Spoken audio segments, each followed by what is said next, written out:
Ayan, dito na, kompleto na sila. Okay.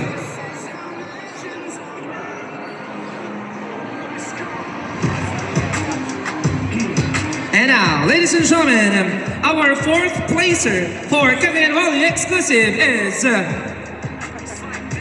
athlete number 1, John Michael Omrero Tejada.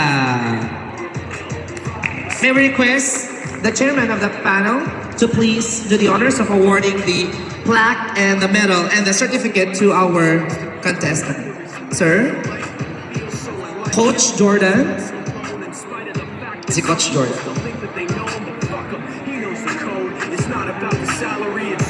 And now, our third placer is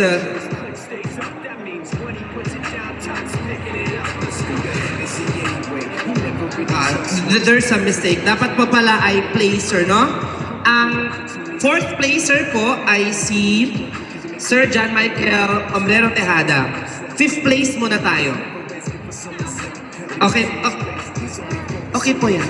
Tama pa rin po yan. Fourth placer po siya. Ayan. And now, our fifth placer is number 5, Mark Justin Guillermo. Number 5, may request Coach Leo to please do the honors of awarding the certificate and the medal to our fifth placer, who is Mark Justin Guillermo, our athlete number 5. Moving on, friends, our third placer is athlete number 4, Mile Justin Aglugub Felismania. May I request Coach Winwin to please do the honors to award the certificate and the medal to our third placer. It's Mile Justin Aglugub Felismania, or our athlete number 4. So now it's between number 3 and number 7. Ang tatawagin ko po ay ang ating second placer. Ang matitira ay siya ang ating champion in this category. And our second placer, ladies and gentlemen, is athlete number... Audience ka pa? Sabi ng audience. Number 7, Julio Cesar Alpano Bague, our second placer. And the champion in Cagayan Valley exclusive, ladies and gentlemen, is Mr. Charlie Kim Mayong Manshi, our athlete number 3.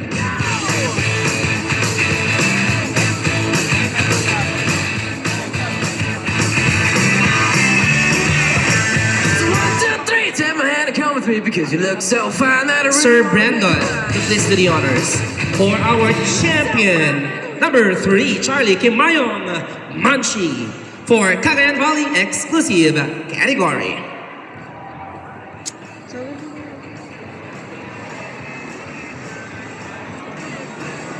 Congratulations po sa inyong lahat.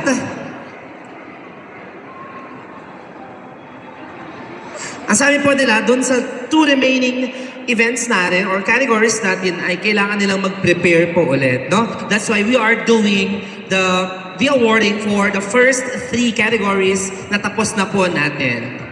And having a full opportunity with our contestants is Coach Brandon. And the event organizer, the owner of Prima Donna Productions, Ma'am Don Kagiwa Naval. Thank you very much and congratulations. Friends, we shall now move on to the awarding of the next category, and that is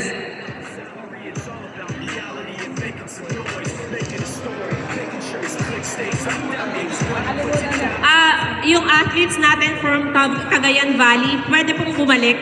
While nandito na rin lang naman po tayo, so yun, ilo-launch na din po natin yung Cagayan Valley Fitness Organization So, automatically sila, dahil sila yung competitors for the Cagayan Valley Exclusive, automatically they are members of the Cagayan Valley Fitness Organization. And I would like to invite here upstage si Coach Winwin Valencia and Coach Leo and also Coach Rayan. Please come upstage with us.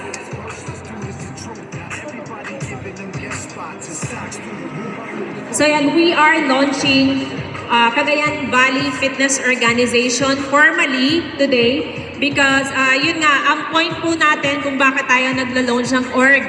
And also, Coach Brendan,